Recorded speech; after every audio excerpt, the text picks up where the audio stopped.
जय माता दी। आज हम लोग पाठ करेंगे श्री दुर्गा सप्तशती का 13वां अध्याय। 12 अध्याय हमारे पूर्ण हो चुके हैं, जिनको आप लोग पिछले वीडियो में देख सकते हैं। तो आइए आज 13वां अध्याय का पाठ करते हैं। दुर्गा सप्तशती का पाठ करने से माँ बहुत ही प्रसन्न होती हैं और सभी मनोकामनाएं पूर्ण करती हैं। तो आप लोग इसका पूरा पाठ अवश्य करें। तो आइए शुरू करते हैं। इसमें बताया गया है शूरत और वैश्य को देवी का वरदान। पहले सर्वप्रथम माँ का ध्यान करते हैं, जो उदय काल के सूर्य मंडल की कांति धारण करने वाली है, जिनके 4 भुजाएं और 3 नेत्र हैं, तथा जो अपने हाथों में पास, अंकुश, वर एवं अभय की मुद्रा धारण किए रहती हैं, उन शिवा देवी को मैं नमस्कार करता हूँ और उनका ध्यान करता हूँ या करती हूँ। तो कथा में आगे ऋषि कहते हैं, हे राजन, इस प्रकार मैंने तुमसे देवी की उत्तम महात्म्य का वर्णन किया है, जो इस जगत को धारण करती हैं। उन देवी का ऐसा ही प्रभाव है, वे ही विद्या ज्ञान उत्पन्न करती हैं।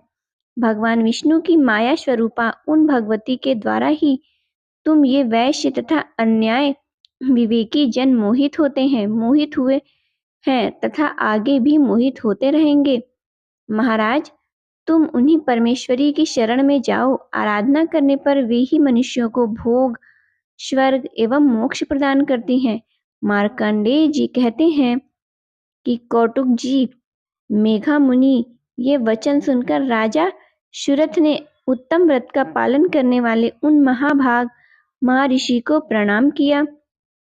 वे अत्यंत ममता और राज अपहरण से बहुत खिन्न हो चुके थे।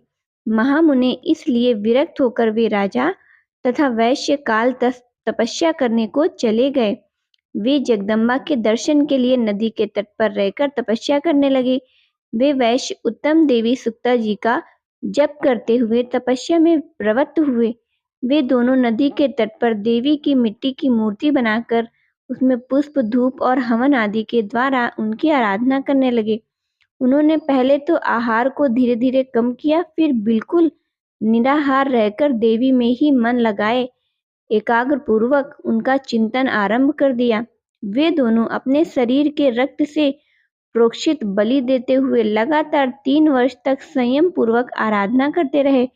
इस प्रकार प्रसन्न होकर जगत को धारण करने वाली चंडिका देवी ने प्रत्यक्ष दर्शन देकर कहा। देवी बोली, राजन तथा अपने कुल को आनंदित करने वाले वैश्य, तुम दोनों लोग जिस वस्तु की अभिलाषा रखते हो वह मुझसे मांगो, मैं संतुष्ट हूँ, अतः तुम्हें वह सब कुछ दे दूंगी।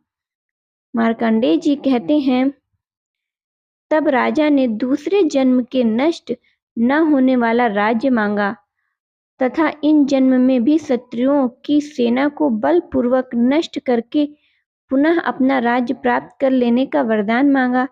वैश्य का चित्त संसार की ओर से खिन्न और विरक्त हो चुका था। वे बड़े बुद्धिमान थे, अतः उस समय उन्होंने तो ममता और अहंता रूप आसक्ति का नाश करने वाला ज्ञान मांगा। देवी बोली, राजन, तुम थोड़े ही दिनों में शत्रुओं को मारकर अपना राज्य प्राप्त कर लोगे। अब वहां तुम्हारा राज्य स्थिर रहेगा। फिर मृत्यु के पश्चात तुम भगवान सूर्य के अंश से जन्म लेकर इस पृथ्वी पर सर्वांगीण मनु के नाम से विख्यात होगे। वैश्य वर, तुमने भी जिस वर को मुझसे प्राप्त करने की इच्छा की है उसे देती हूँ। तुम्हें मोक्ष के लिए ज्ञान प्राप्त होगा। मार्कंडेय जी कहते हैं, इस प्रकार उन दोनों को मनोवांछित वरदान देकर तथा उनके द्वारा भक्ति पूर्वक अपनी स्तुति सुनकर अंबिका तत्काल अंतर्ध्यान हो गई। इस तरह देवी के वरदान पाकर क्षत्रियों में श्रेष्ठ सूरत सूर्य के समान जन्म लेने के सर्वाणी नामक मनु होंगे। उपसंहार, हमारा 13वां अध्याय समाप्त हुआ। अब इसका उपसंहार कर लेते हैं। इस प्रकार सप्तशती का पाठ पूरा होने पर पहले नरमाण जप करके फिर देवी सूक्त का पाठ का विधान है, अतः यहाँ भी नरमाण विधि उद्यत की जाती है। यह सब कार्य पहले ही की भांति होते हैं। बोलिए दुर्गे मैया की जय।